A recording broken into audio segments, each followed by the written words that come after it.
Me llamo Esperanza del Socorro Quintana Hernández, aunque aquí, entre las calles polvorientas de San Miguel de los Sauces, todos me conocen como Doña Espe. Hoy, a mis 78 años, ya no me quedan tantas fuerzas en las piernas ni claridad en los ojos, pero la memoria, la memoria sigue viva como una llama que se niega a apagarse, aunque duela. Y créeme, querido, hay recuerdos que no arden, consumen. Sigo viviendo en esta casa vieja de adobe y tejas rojas, la misma que construyó mi marido con sus manos cuando aún éramos jóvenes y creíamos que el amor bastaba para todo. El río que cruza el pueblo pasa justo detrás del patio. Lo escucho murmurar por las noches, como si también cargara secretos que no quiere decir en voz alta. A veces creo que el río recuerda más que yo, que he guardado silencio toda mi vida. Silencio cuando dolía, cuando gritaba por dentro, cuando no entendía. Silencio incluso cuando hubiera sido más fácil llorar a gritos. Porque así nos enseñaron, a aguantar. A cargar con todo como si fuéramos hechas de piedra. Pero ya no. Ya no quiero morirme sin contar lo que me pasó. Lo que viví bajo este techo que fue primero mi refugio, y luego mi prisión. No fui madre perfecta. Tampoco santa. Fui una mujer que amó demasiado. Que creyó que el amor era suficiente. Que pensó que podía sanar lo que otros habían quebrado antes. Y es que cuando Marisol, mi hija menor, me llevó a conocer la casa Hogar Santa Clara, jamás imaginé que aquel día sería el principio del fin. Fui por curiosidad, y volví con un hueco en el pecho. Recuerdo que era un viernes caluroso de agosto. El aire olía a polvo y a pan dulce, de esos que venden a la salida de la iglesia. Marisol había ido a entregar unos donativos y me pidió que la acompañara. Yo, que siempre tuve el corazón blando, acepté. Me pesaban los años, sí, pero aún me movía la esperanza de hacer algo bueno. Cuando entramos al orfanato, me abrumó el silencio. No era un silencio cualquiera. Era de esos espesos, que se sienten en los huesos. Los niños no reían, no corrían. Solo miraban, como si ya supieran que nadie los quería. Como si ya hubieran sido olvidados por el mundo, y ahí, en un rincón del patio, lo vi. Sentado solo en una banca de cemento, con un libro viejo entre las manos. Tenía unos 10 años, cabello negro, lacio, y unos ojos oscuros como pozos sin fondo. Ojos que no parpadeaban, que no brillaban, que parecían haber visto demasiado para un cuerpo tan pequeño. Me acerqué, no sé por qué. Algo en su mirada me jalaba. Me senté a su lado, despacio, sin decir nada. No me miró, ni una palabra. Pero no se fue. Y eso, para mí, ya era algo. La directora del hogar, una mujer seca de voz áspera, me dijo su nombre, Emiliano. Nadie sabía quién era su padre. Su madre había muerto de sobredosis hacía años. Nadie venía a verlo. Nadie preguntaba por él. Era, en sus palabras, un caso difícil. Pero yo no escuché advertencias. Solo sentí que ese niño me necesitaba. Y fue ahí donde empezó todo. Volví a casa con la imagen de esos ojos clavada en mi pecho. Guillermo, mi esposo, me miró como se mira a alguien que trae una locura nueva en la cabeza. ¿Estás segura, Espe?, me preguntó. Y yo, sin pensarlo mucho, le dije que sí. Que quería darle una oportunidad a ese niño. Una familia. Un hogar. 4 meses después, tras 1000 papeleos y visitas de trabajadores sociales, Emiliano llegó a nuestra casa con una mochila raída, un cuaderno de dibujos, y un pequeño peluche viejo en forma de coyote. No traía más. Y tampoco traía sonrisa. Los primeros días fueron duros. No hablaba. No comía con nosotros. Caminaba por la casa como un fantasma, con los ojos bajos y la espalda encorvada. Se quedaba horas mirando por la ventana, como si buscara algo allá afuera. O alguien. Alejandro, mi hijo mayor, no lo aceptó desde el principio. Decía que era raro, que no encajaba. Pero yo le pedí paciencia. Le supliqué, comencé a hacer todo lo posible para ganarme su confianza. Cocinaba sus platillos favoritos, descubrí que le encantaban los chiles rellenos, le leía cuentos por las noches, le compré libros de aventuras. Me sentaba a su lado en silencio, solo para que supiera que estaba ahí. Me costó meses. Pero un día, sonrió, fue una sonrisa breve, tímida, pero verdadera. Se la sacó un pastel de 3 leches que le hice para celebrar sus 3 meses con nosotros. Para que sepas que ya eres parte de esta familia, le dije. Sus ojos se humedecieron. Y por un momento creí que todo iría bien, que ingenua fui. Esa sonrisa fue solo una tregua. Un parpadeo en la oscuridad. Lo que yo no sabía, lo que nunca quise ver, era que Emiliano no solo traía una mochila en la espalda.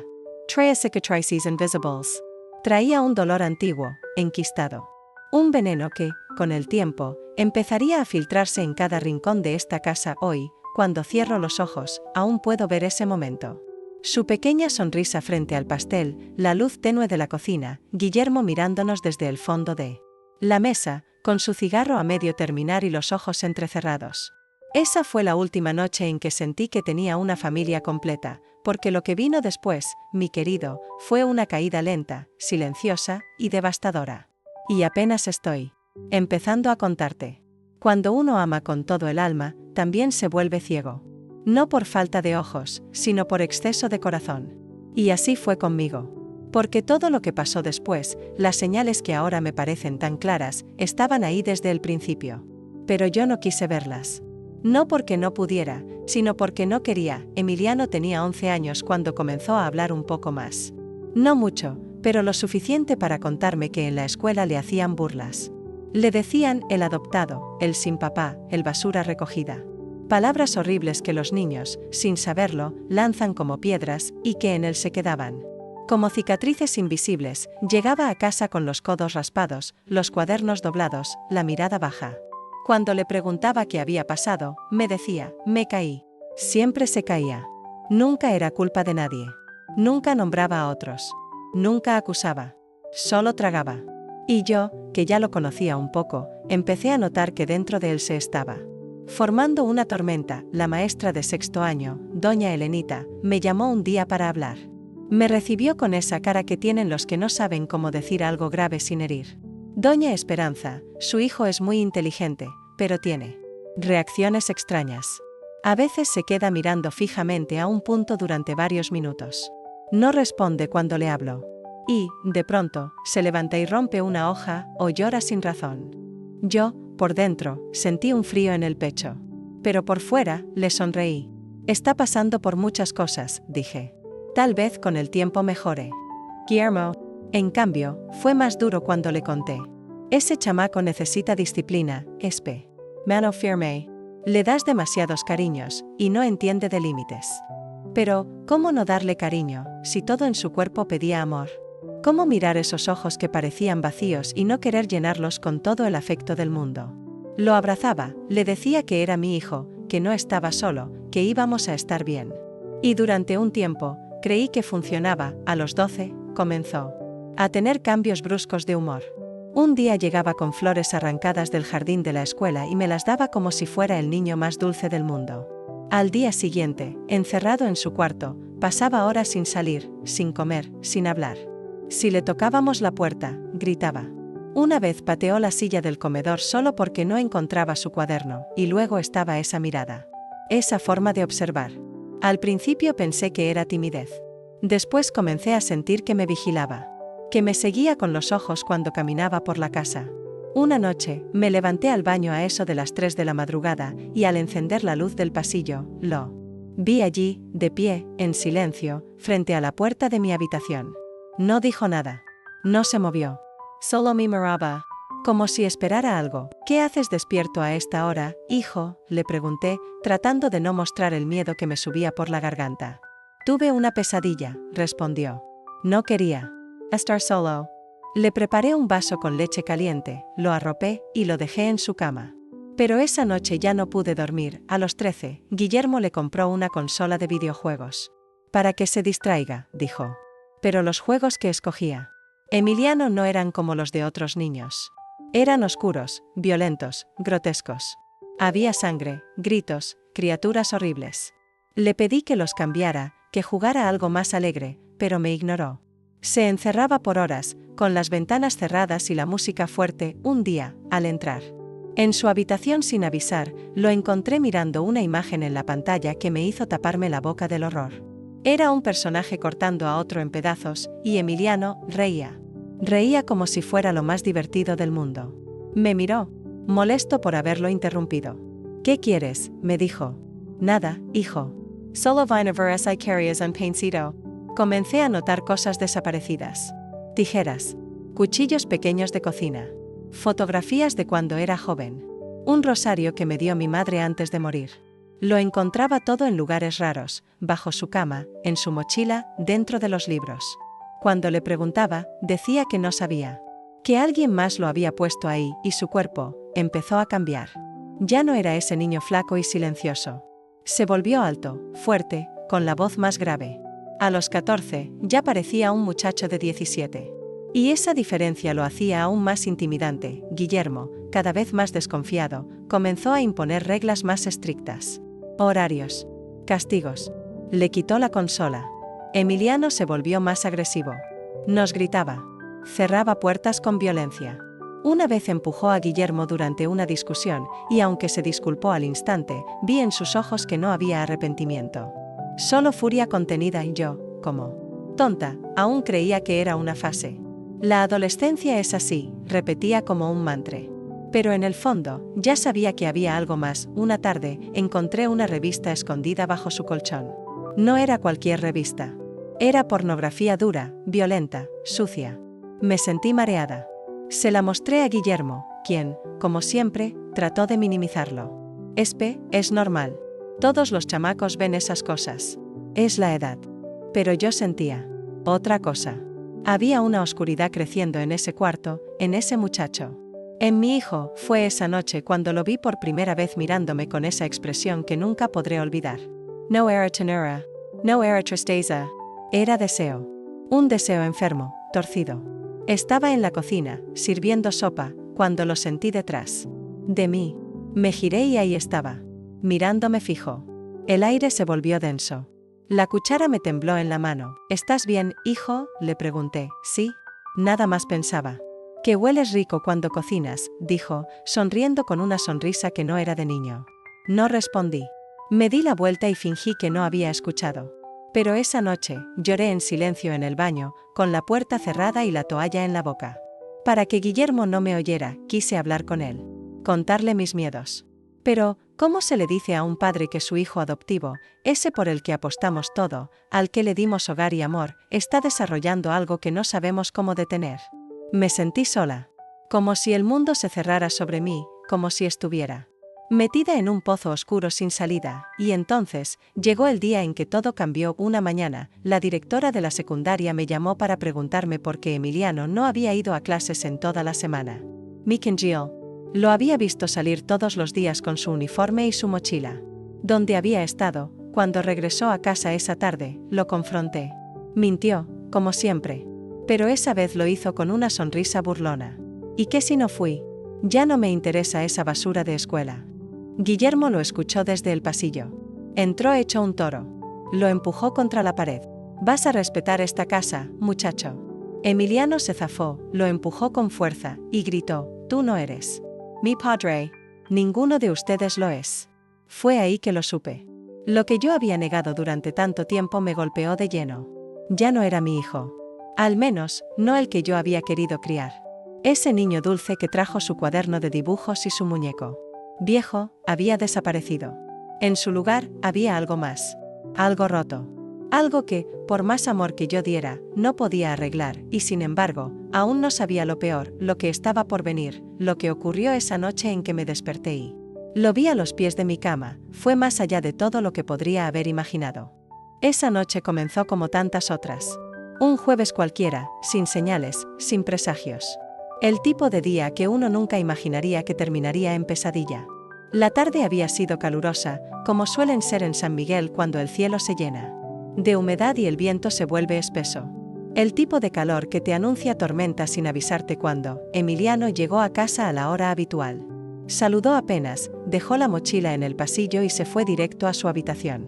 Guillermo estaba reparando una lámpara en la sala y yo estaba en la cocina, preparando pozole, su platillo favorito. Pensé que tal vez, con eso, se animaría a cenar con nosotros. Últimamente evitaba nuestras comidas, se encerraba, comía en silencio o a escondidas, pero esa noche fue diferente. Se sentó a la mesa. Comió sin decir una palabra, pero comió. Sus movimientos eran lentos, calculados, como si estuviera midiendo cada gesto, cada cuchara. No levantó la mirada. Pero yo lo observaba, como se observa a una tormenta que se avecina. Desde lejos, después de cenar, Guillermo me dijo que al día siguiente tendría que salir más temprano. Un embarque grande iba a llegar a la fábrica de mezcal y necesitaban que él estuviera allí desde la madrugada. Tú quédate descansando, Espe, me dijo. Yo me encargo. Emiliano levantó la cabeza. Lo miró durante un segundo. Fue una mirada breve, pero cargada de algo que no supe identificar en ese momento. Luego se levantó, dijo un buenas noches, seco, y desapareció por el pasillo. Yo me quedé recogiendo la mesa. Lavé los trastes, ordené la cocina, y luego fui a darme una ducha. Guillermo ya estaba en la cama cuando salí. Rendido. Respiraba profundo, con ese ronquido leve, que siempre lo acompañaba. Yo, como cada noche, me senté a rezar el rosario. Era mi ritual. Mi forma de pedirle a Dios que me diera fuerzas para seguir amando a un hijo que cada día se me escapaba más. Debieron ser las 3, tal vez las 4 de la madrugada, cuando me desperté con esa sensación que no tiene nombre. No era un ruido. No era un sueño. Era algo dentro del cuerpo, como una alarma silenciosa que se enciende cuando el peligro se acerca. Abrí los ojos. Todo estaba oscuro. El ventilador giraba lento, haciendo ese zumbido monótono que debería haberme calmado. Pero no lo hizo. Sentí que alguien me observaba. Giré la cabeza, lentamente. Y ahí estaba. De pie, junto a mi lado de la cama. Emilio. Mi hijo. El niño al que crié, al que arropé durante noches de fiebre, al que canté para que durmiera, pero esa no era la mirada de un hijo, no puedo explicarlo. Era una mezcla de frialdad y deseo, de confusión y oscuridad. Estaba sin camiseta, con un short viejo. Su piel brillaba con el sudor de la noche. Y lo peor, lo que hizo que mi corazón casi se detuviera, fue ver su cuerpo en un estado que ninguna madre debería presenciar. Un estado inapropiado. Horrible. ¿Emilio?, susurré, la voz temblorosa, sin entender, sin querer entender, no respondió. Se acercó un poco más. Su respiración era pesada. Lo vi extender una mano hacia mí. Intenté levantarme. Despedí a Guillermo. Pero antes de que pudiera moverme, me tapó la boca con fuerza. No lo despiertes, mamá. No quiero hacerle daño. Dijo, con una voz tan suave que me estremecí más que si hubiera gritado. El terror que sentí no se puede contar con palabras. Era un frío que venía desde adentro, un pánico tan antiguo como el instinto de una madre protegiéndose de su propio hijo. Gritar. Quise empujarlo. Pero era fuerte. Y yo estaba paralizada. Siempre quise esto, susurró. Desde que llegué. Desde que me viste como algo más que un niño huérfano. Emilio, por favor, lloré, rogando con los ojos, pero no escuchaba. O no quería escuchar. Comenzó a quitarme la sábana, con movimientos bruscos, desesperados. Yo forcejeaba, trataba de despertar a Guillermo con mi cuerpo, de moverme, de hacer ruido. Pero mi esposo siempre fue un hombre de sueño profundo, y yo estaba siendo vencida por el miedo, hasta que, gracias a Dios, escuché su voz. ¿Qué carajos está pasando aquí?, gritó Guillermo, despertando de golpe, encendiéndola.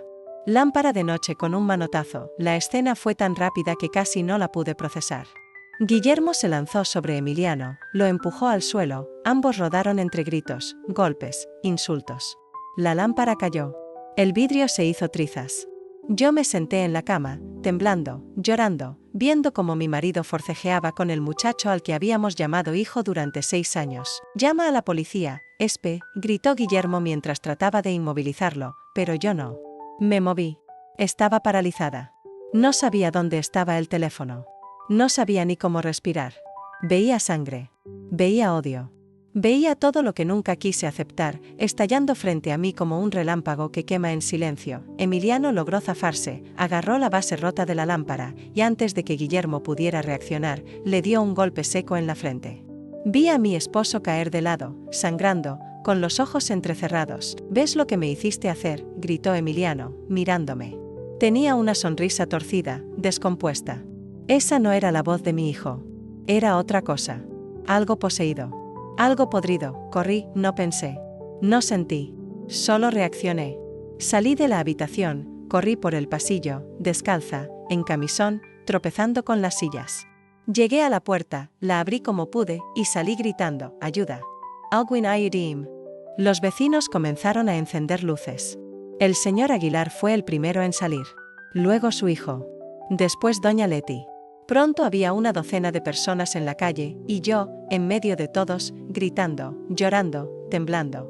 Sin poder decir con claridad lo que había pasado, cuando regresamos a casa, Guillermo estaba sentado en el sofá, pálido, con un paño en la frente. La policía llegó media hora después. Emiliano había huido, y ese fue el principio del fin. No sé cómo logré dormir esa madrugada. Tal vez no lo hice. Tal vez solo cerré los ojos para que el mundo dejara de doler, aunque fuera por unos minutos. Lo cierto es que amanecí con los mismos temblores en las manos y la garganta seca de tanto gritar. Guillermo, mi esposo, seguía vivo. Aturdido, sí. Con un corte en la frente y los ojos vidriosos. Pero respiraba. Y eso, en medio de todo, fue un milagro. La policía tomó notas, hizo preguntas que no supe responder. ¿Está segura de lo que pasó, señora Quintana? ¿Dice que su hijo intentó? No podía decirlo. Las palabras no me salían. Me dolía más repetirlo que vivirlo. Asentía con la cabeza. Temblaba. Lloraba. Pero no hablaba. Emiliano Quintana ha sido reportado como fugitivo, dijo el comandante Velasco, un hombre moreno, curtido por los años y el sol. Vamos a buscarlo. Pero usted y su esposo deben considerar medidas de protección. No podemos garantizar que no intente regresar. Regresar, esa palabra me perforó el estómago. Yo no quería que regresara. Yo solo quería borrar esa noche. Borrar esa cara. Borrar ese cuarto. Pero la memoria es cruel. Se aferra. Se mete bajo la piel y no te suelta. Durante días no salimos de casa. Las ventanas permanecían cerradas. Las luces apagadas. Guillermo dormía con un bate de madera al lado de la cama, y yo no dormía en absoluto. Cada sonido en la calle, cada sombra que cruzaba la pared, me hacía estremecer. ¿Y si volvía? ¿Y si entraba mientras dormíamos? ¿Y si no lo deteníamos esta vez? La familia se enteró pronto. Alejandro, mi hijo mayor, vino desde la Ciudad de México. Marisol me llamó llorando desde Monterrey. Ambos estaban consternados. Pero también, en shock. ¿Cómo era posible? ¿Cómo no lo habíamos visto venir? La pregunta me la hice yo 1000 veces. ¿Cómo? ¿Cómo, Esperanza, tú que lo viste crecer, que lo bañaste, que lo arropaste, que lo llamaste hijo del corazón? ¿Cómo no notaste lo que se estaba gestando? Y la respuesta era brutalmente sencilla, porque no quise. Porque preferí creer en la ilusión de que todo era parte de una adolescencia difícil. Porque me mentí, Alejandro fue duro. Esto pasa. Por haberse encaprichado con un desconocido, mamá. Te advertimos. No sabías nada de ese niño. Marisol, en cambio, me abrazó. No fue tu culpa, mamá. Tú hiciste lo que sabías. Lo que creías correcto. Lo amaste como pudiste. Pero ni una palabra bastaba para calmar la culpa. Una culpa que me carcomía los huesos. ¿Qué madre deja que algo así crezca bajo su techo? ¿Qué clase de amor? No ve la podredumbre detrás de unos ojos vacíos. Los días pasaron lentos. Como una procesión de sombras. Hasta que una tarde, casi 2 semanas después, recibimos una llamada. Lo encontramos, dijo el comandante Velasco. Está vivo, pero no en buen estado. Emiliano había sido hallado en una casa abandonada cerca de las vías del tren. Drogado. Desnutrido. Cubierto de heridas. Había intentado suicidarse, según los médicos. Tenía los brazos cortados con vidrio, las pupilas dilatadas, el cuerpo tembloroso. Lo llevaron al Hospital General de Puebla. Cuando llegamos, nos dejaron entrar a verlo. Estaba esposado a la cama, los ojos entrecerrados. La piel pálida, casi transparente. No parecía el mismo. Era una cáscara vacía. Un cascarón quebrado por dentro. Me acerqué. Le tomé la mano. Estaba fría. Estoy aquí, hijo, susurré. Todavía estoy aquí. No me respondió. No me miró. Tal vez no me reconocía. O tal vez no le importaba. Guillermo no dijo una palabra. Se quedó en la esquina de la habitación, con los brazos cruzados, con la cara endurecida por el dolor y la traición. El médico nos explicó que además del colapso físico, Emiliano presentaba signos claros de trastorno de personalidad y posibles episodios psicóticos. Ya tenía estos síntomas antes, señora, dijo con voz grave.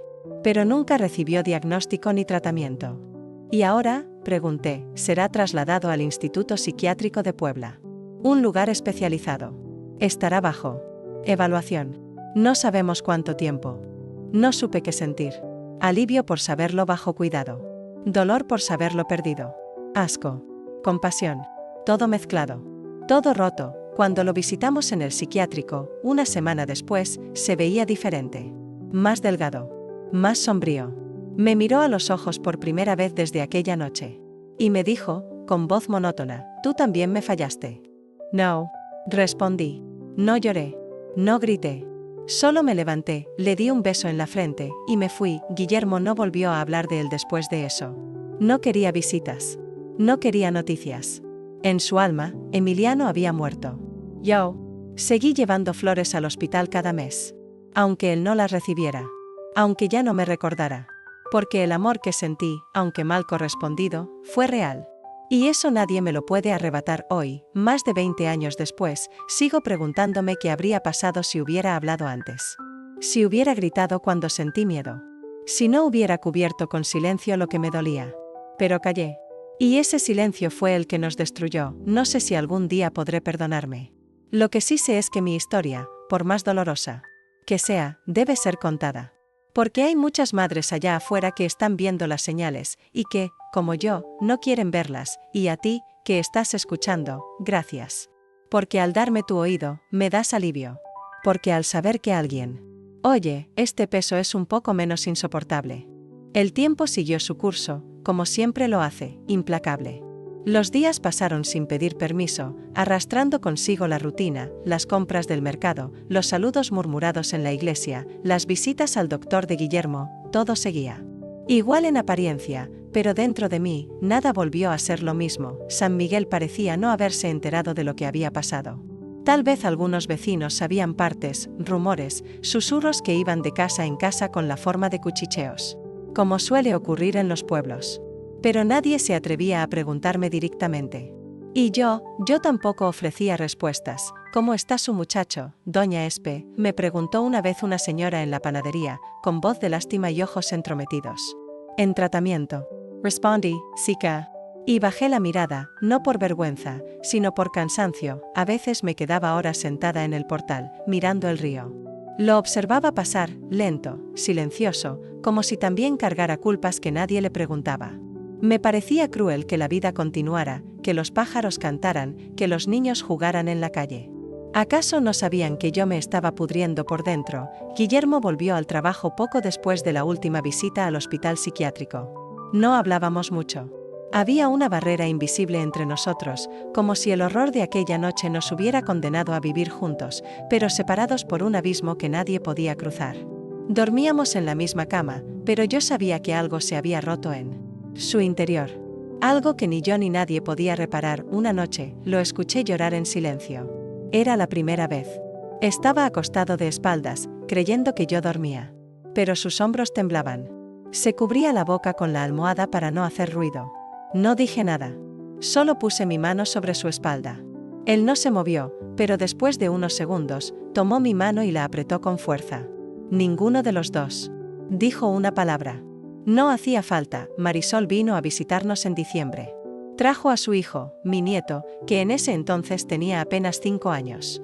Al verlo correr por la sala, riendo, con su camisita manchada de chocolate, sentí una punzada en el pecho. Un recuerdo cruel. Emiliano, a los 5 años, entrando a casa por primera vez con esa mochila vieja y el peluche en forma de coyote. Me dolió. Me dolió tanto que tuve que ir al baño a llorar en silencio. Marisol me encontró lavándome el rostro. «Mamá, ¿quieres hablar de él?», me preguntó con ternura. «No», le respondí. No porque no lo ame, sino porque me duele demasiado recordarlo. Ella asintió. Me abrazó. Y volvimos a la sala como si nada hubiera pasado. Alejandro, en cambio, fue diferente. Frío. Duro. Nunca más volvió a mencionar el nombre de Emiliano. «Ese muchacho no existe», dijo una vez, mientras arreglaba la cerca del patio. «No. Me interesa saber si está vivo, muerto o encerrado. No me importa». Me dolió oír eso. Pero lo entendí. Él se sintió traicionado.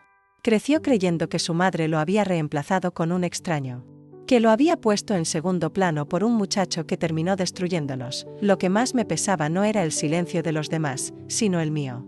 Ese silencio que elegí durante años. Esa voz que me gritaba por dentro y que yo acallaba. Con rezos, con negación, con amor mal entendido, no fui a visitar a Emiliano por varios meses. No podía.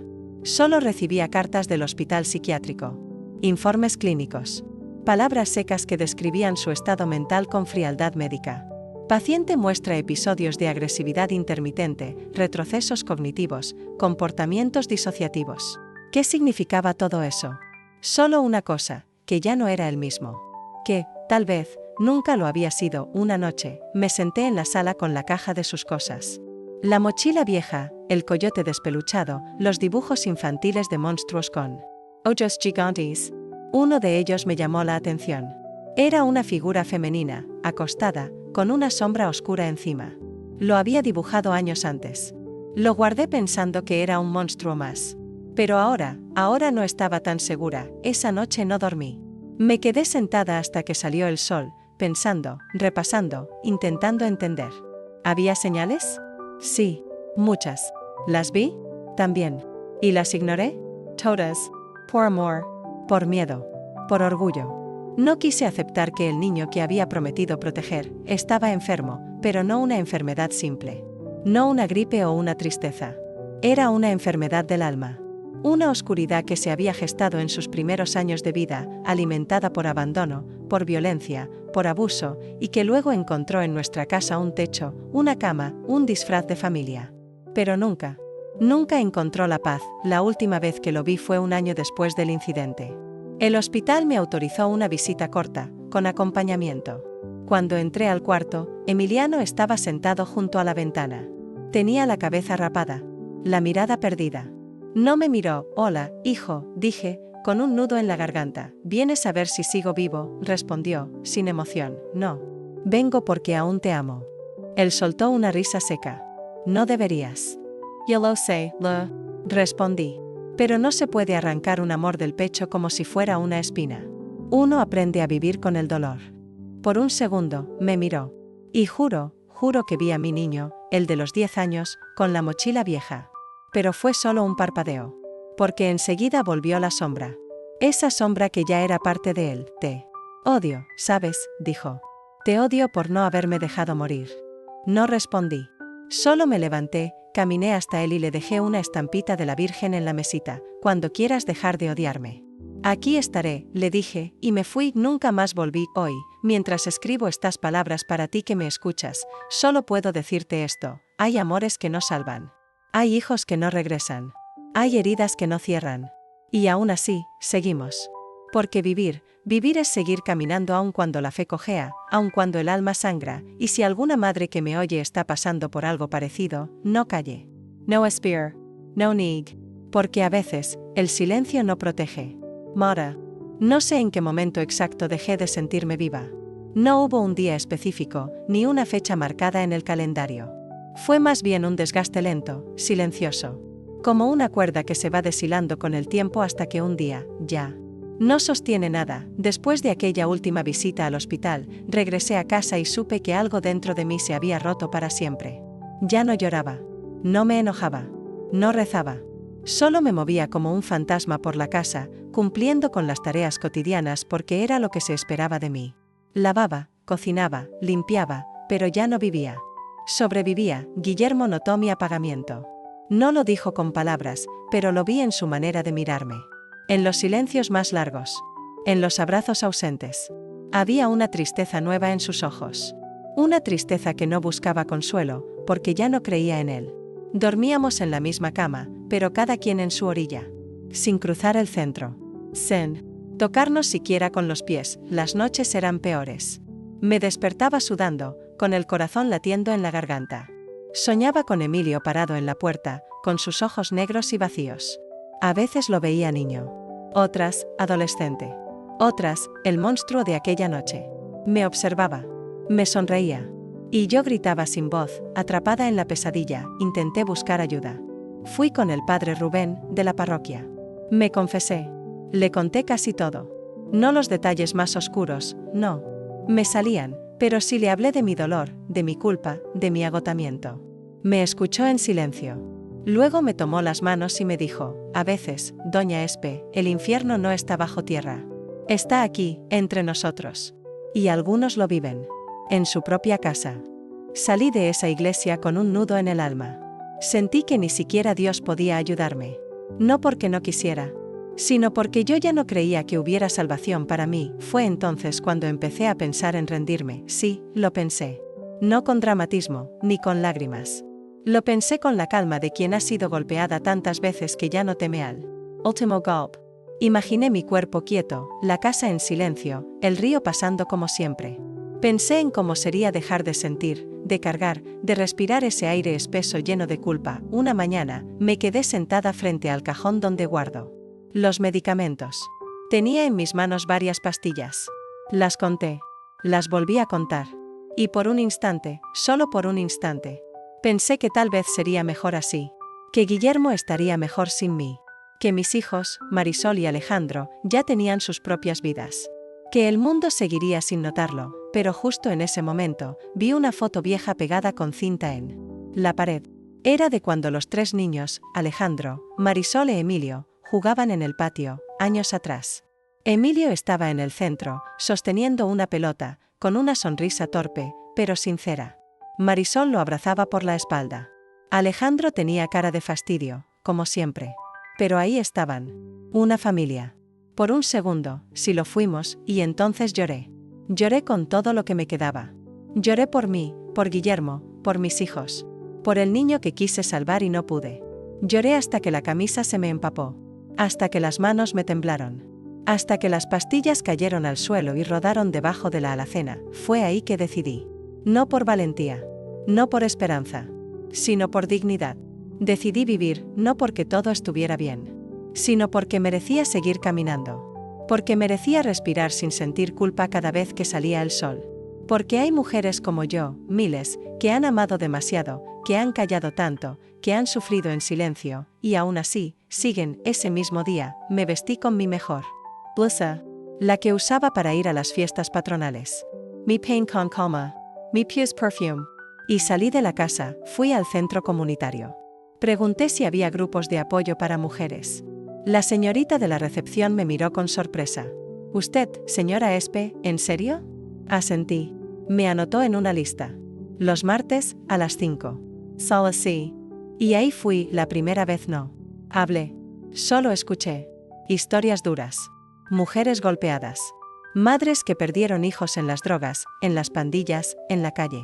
Ancianas que habían criado nietos con más amor que fuerzas. Mujeres como yo.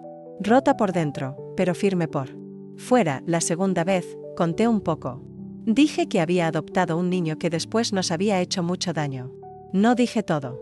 No pude. Pero bastó. Varias me miraron con compasión. Una señora, doña Silvia, me abrazó al final. No está sola, Espe, me dijo. Ninguna de nosotras lo está. Sally Lorando. Pero eran lágrimas distintas. No eran de culpa. Eran de alivio. Por primera vez, me sentí acompañada. Sentí que mi historia no era un castigo divino, sino parte de una verdad mayor. Una que muchas otras también estaban viviendo. Volví cada semana. Poco a poco, recuperé algo de mí. Empecé a tejer otra vez. A cocinar pan dulce para vender en el mercado. A leer libros. A sonreír, solo a veces, pero sonrisas reales. A dormir algunas noches sin pesadillas. Guillermo notó el cambio. Una tarde me dijo, ¿te ves más tú?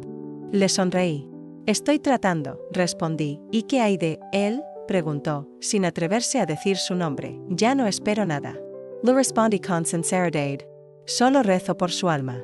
Por la nuestra. Para que un día podamos vivir sin esa sombra sobre los hombros. Guillermo asintió. No dijo más. Pero esa noche, me tomó la mano en la cama.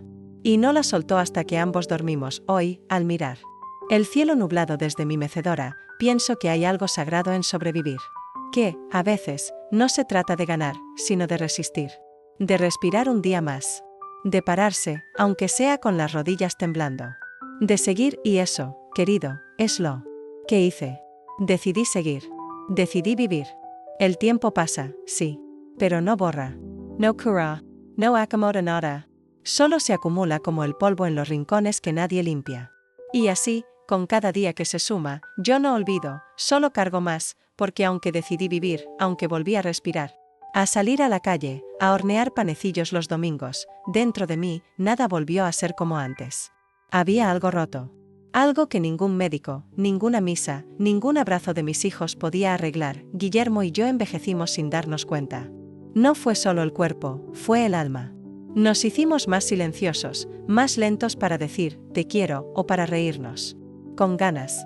Éramos dos sobrevivientes del mismo naufragio, flotando en una casa que alguna vez estuvo llena de vida, y que ahora se sentía hueca. Los nietos venían de vez en cuando. Marisol traía a los suyos con alegría, hacían ruido, me llenaban de besos, correteaban por el patio. Y yo fingía. Sonreía, servía chocolate caliente, contaba historias. Pero al cerrar la puerta detrás de ellos, me venía ese silencio espeso, ese vacío que ningún niño podía llenar. Porque en el fondo, siempre estaba él, Emiliano, a veces soñaba con él. No con el joven enfermo, con los ojos ausentes. No. Soñaba con el niño de 10 años, con su mochila raída, su coyote de peluche, sus dibujos mal hechos. En el sueño me abrazaba. Me decía, mamá. Y luego.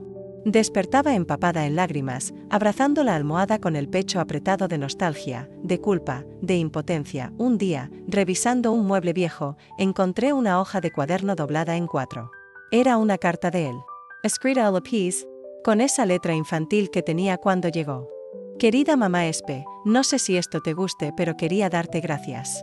Gracias por los libros, por la comida, por dejarme dormir contigo cuando tengo miedo. A veces sueño cosas feas, pero cuando estás cerca, ya no me siento tan solo. Yo no sabía cómo era tener mamá. Ahora ya sé. Gracias. Te quiere, Emiliano. Leí esa carta una y otra vez, como quien se aferra a una última señal de vida antes del naufragio. La apreté contra el pecho. Y lloré. Lloré como si ese niño aún existiera, como si aún estuviera esperándome, como si pudiera volver atrás. Y detener todo antes de que se torciera sin remedio. Guardé esa carta en una caja de madera junto con sus otras cosas, una camiseta pequeña, un dibujo con crayolas, el peluche roído. No podía tirarlos. No por apego, sino porque eran lo único que aún me unía al recuerdo de aquel niño que, por un breve momento, me miró con amor. Semanas después, recibí una llamada del hospital psiquiátrico. Era una trabajadora social. Con voz serena, profesional. Me dijo que Emiliano había tenido un nuevo episodio. Que lo habían contenido a tiempo. Que estaba estable, pero que sus brotes eran impredecibles. Pregunté si recordaba algo de nosotros. Hubo un silencio. A veces sí. A veces no. Tiene momentos de lucidez donde pregunta por usted, la llama mamá. Pero también tiene momentos de agresividad en los que niega haberla conocido. Su estado mental fluctúa. Colgué en silencio. Me quedé sentada frente a la ventana, viendo las hojas secas caer del naranjo. No lloré. No moldage. Solo dejé que el viento se llevara lo poco que quedaba de ese día. Ya no esperaba nada. Ni que se curara. Ni que me perdonara. Ni siquiera que me recordara. Lo único que quería era paz. En el grupo de apoyo conté todo. Por primera vez. Seneskenderm. Dije su nombre. Hablé del abuso. De la noche del terror. Del golpe a Guillermo. Del intento. De la huida. De los años en el hospital. Las mujeres me escuchaban sin respirar. Algunas lloraban. Una me abrazó después. Gracias por tu valentía. Por ponerle voz a lo que muchas no se atreven a contar. Esa noche, volví a casa con el pecho abierto, pero liviano. Por primera vez, sentí que mi historia ya no me pesaba igual. Que al contarla, la sacaba de mí.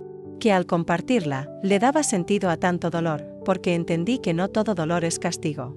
A veces, es semilla. Desde entonces, empecé a escribir. An error. A dejar testimonio. No porque esperara justicia o redención, sino porque sé que allá afuera hay muchas madres, muchas abuelas, muchas mujeres que viven historias como la mía.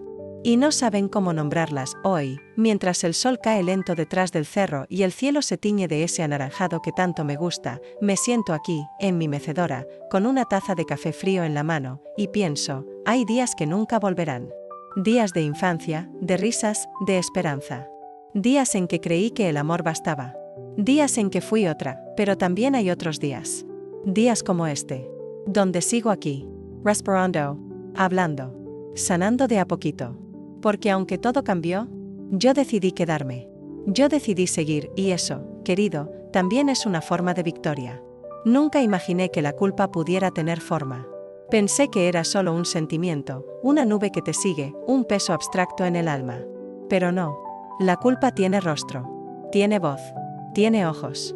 Y en mi caso, tiene el rostro de un muchacho con los ojos vacíos y el alma hecha pedazos. El rostro de Emiliano, a veces lo veo en el espejo, cuando me despierto sudando en la madrugada. No en mi reflejo, no.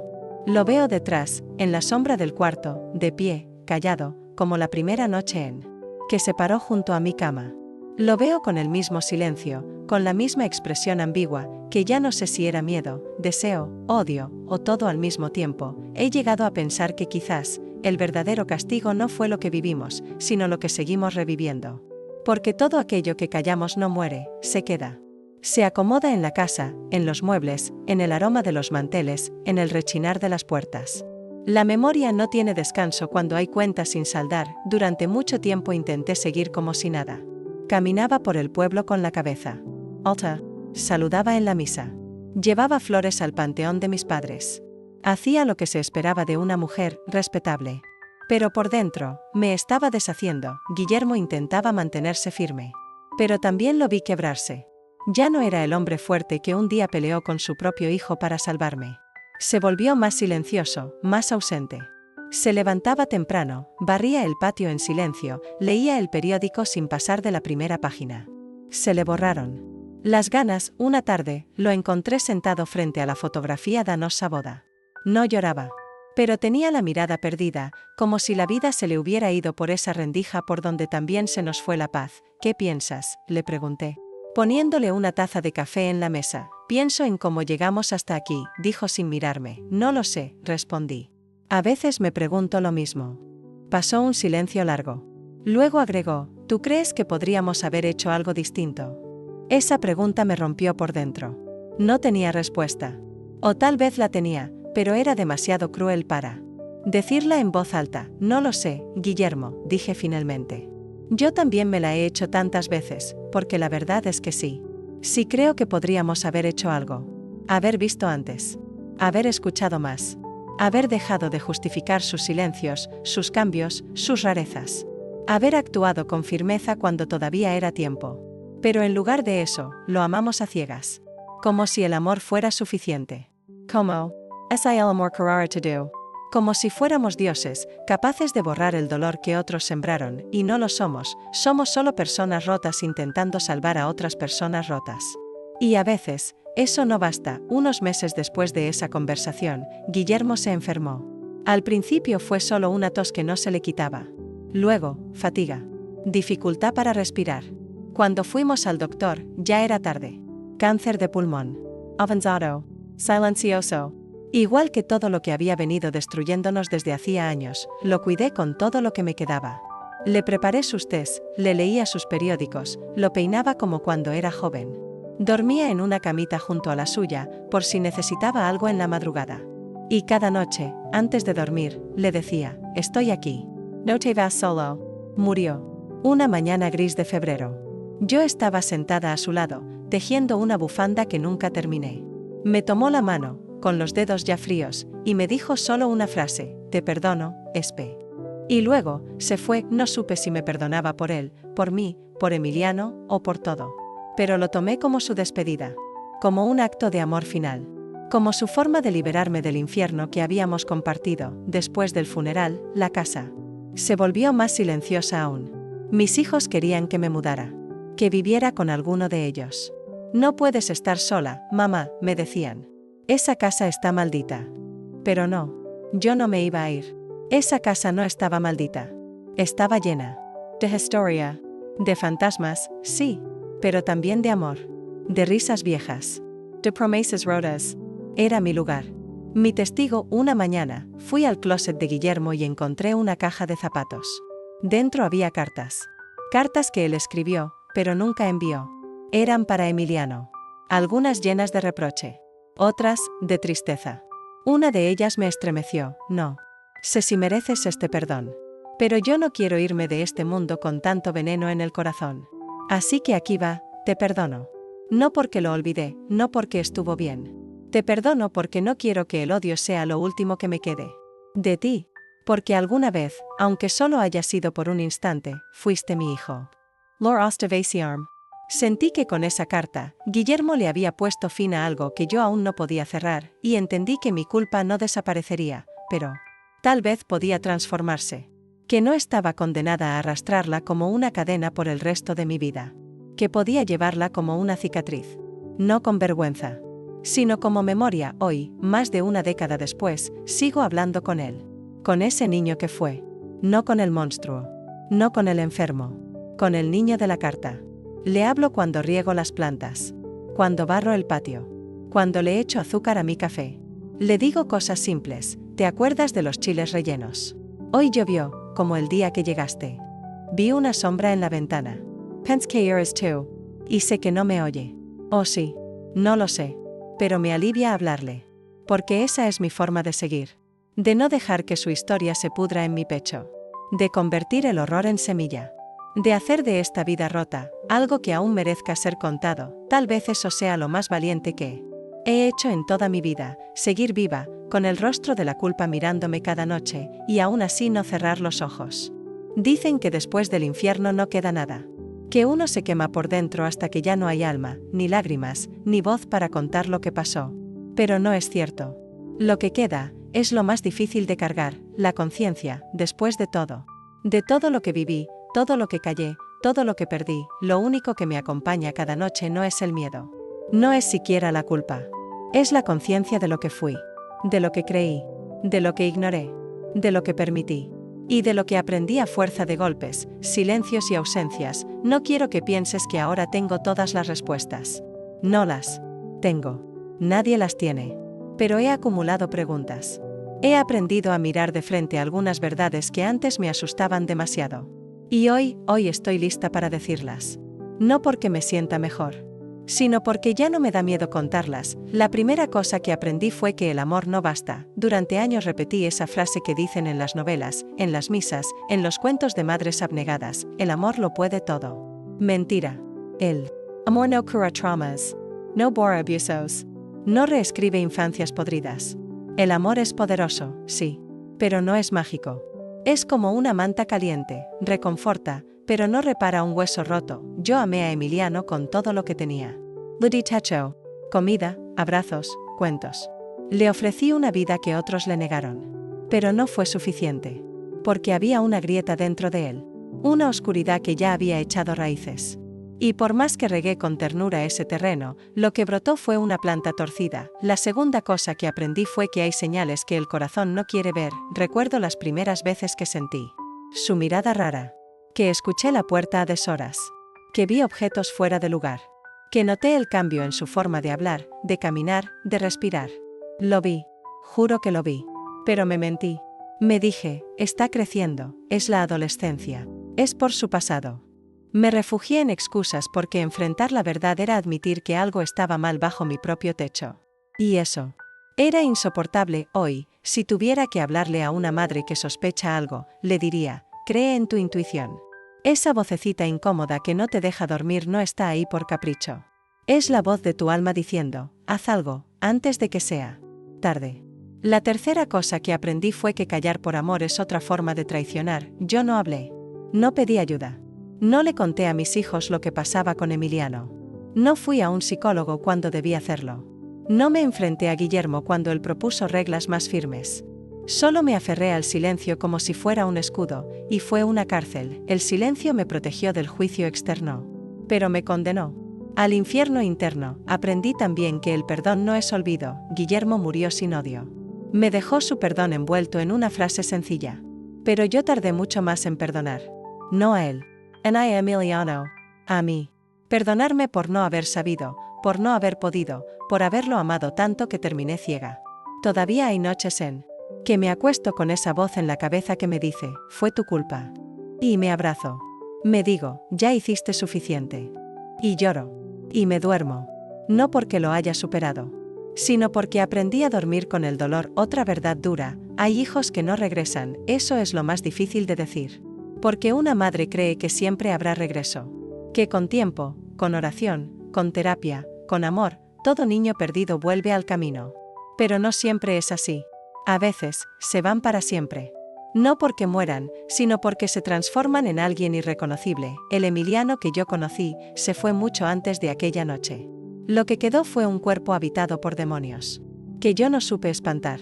Y aunque a veces lo sueño con la mochila en la espalda, comiendo pan dulce en la sala, ya sé que ese niño no volverá. Y está bien decirlo.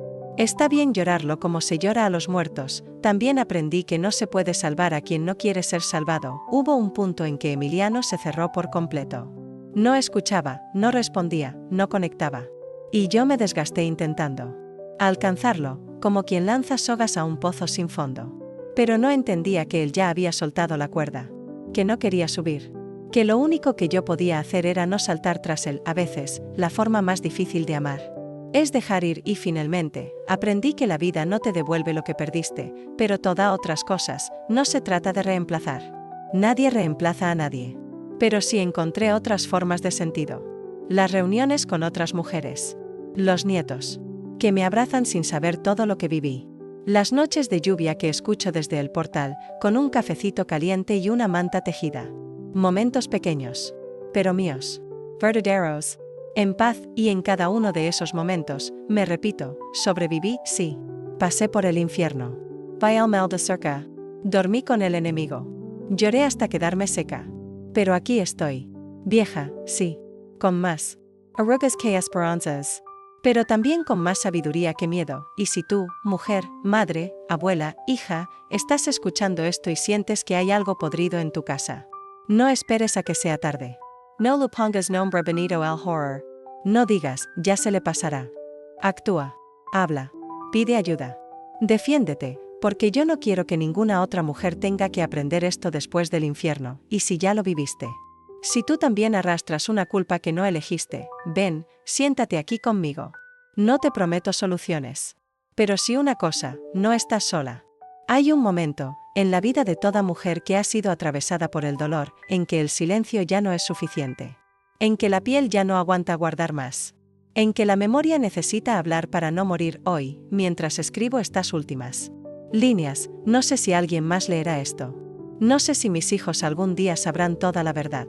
No sé si alguna de mis nietas escuchará estas palabras y entenderá el temblor detrás de cada frase. Solo sé que yo necesitaba contarlo. Porque si no lo hacía, me iba a ahogar con mi propia historia. Cierro los ojos y puedo volver a ver la casa como era antes. El humo saliendo del comal.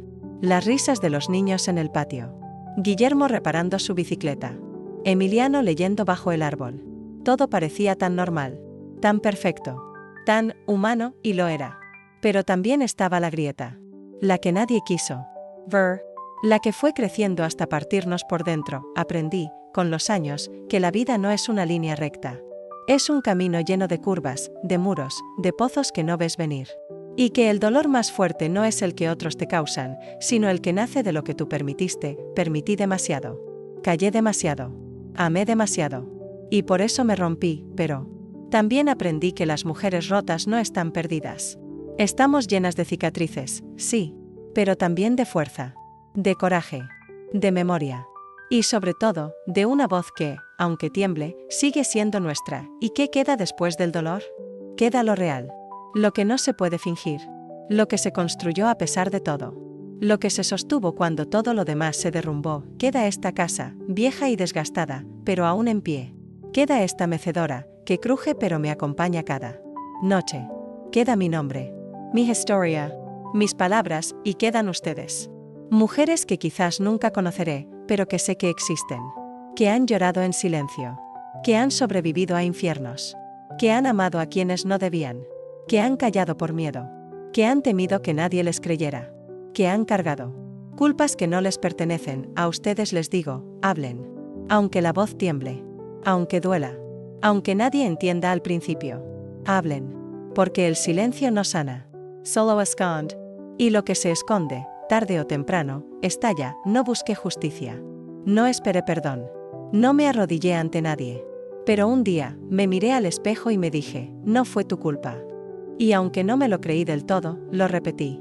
Cada día. Hasta que dejó de doler tanto, no lo olvidé. No lo superé. Pero lo acomodé dentro de mí. Como quien acomoda una piedra en el zapato para poder seguir caminando sin que le desgarre el pie. Guillermo se fue con dignidad. Me dejó su amor envuelto en un suspiro. Y a veces, en las noches de tormenta, siento que está aquí, sentado en su silla, viéndome escribir, guardándome en silencio, dándome fuerzas. Mis hijos aún no saben todo. Quizás algún día les cuente. Quizás no. Ya no me desvela eso. Porque aprendí que el alma también necesita sus secretos. Para no romperse del todo, a Emiliano, lo sigo viendo en sueños. A veces niño. A veces adolescente. A veces con los ojos vacíos de la última vez. Pero ya no me despierto gritando. Lomaro. Lo escucho. Y luego, lo dejo ir, porque lo único que me queda hacer con él es eso, dejarlo ir. Esta es mi historia. Entera. Cruda.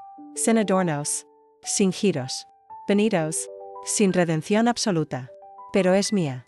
Y por primera vez, la siento completa. Si tú, que estás leyendo esto, has pasado por algo parecido. Quiero que sepas que no estás sola. Que no estás loca. Que no eres menos mujer por haber sido herida. Que tu valor no desaparece por haber confiado en quien no lo merecía. Quiero que sepas que aún se puede vivir después del dolor, no igual. No como antes. Pero sí desde otro lugar. Desde otra fuerza. Desde una sabiduría que no se aprende en libros ni en iglesias, sino en carne propia. Y si algún día alguien pregunta quién fue doña Esperanza del Socorro Quintana Hernández, que no digan solo la señora que vivía en la casa del río, ni la madre del muchacho enfermo. Quiero que digan, fue una mujer que vivió lo que nadie debería vivir, y aún así se atrevió a contarlo, porque a veces, eso también es una forma de justicia, porque a veces, esa es la única forma de vencer el infierno. Y ahora que lo conté todo, siento un extraño silencio dentro de mí. No el silencio del miedo, ni de la vergüenza. Es otro. Es el silencio de haber roto, por fin, la cadena que me ataba. Durante años pensé que si alguien sabía lo que ocurrió en esta casa, me rechazaría. Pero hoy entiendo que esconder el dolor solo lo hace más fuerte. Hoy no tengo miedo. Hoy no me escondo. Mi historia no busca lástima. No busca venganza. Busca eco. Porque allá afuera, hay otras voces calladas. Hay otras mujeres como yo, temblando entre los recuerdos. Y si mi voz sirve para que una sola de ellas se atreva a hablar, a sanar, a respirar de nuevo, entonces todo este infierno habrá valido la pena. Yo soy Doña Esperanza. Y esta fue la verdad que nadie quiso escuchar. Pero tú la escuchaste. Y ahora, ya no me siento sola. Gracias por quedarte hasta el final.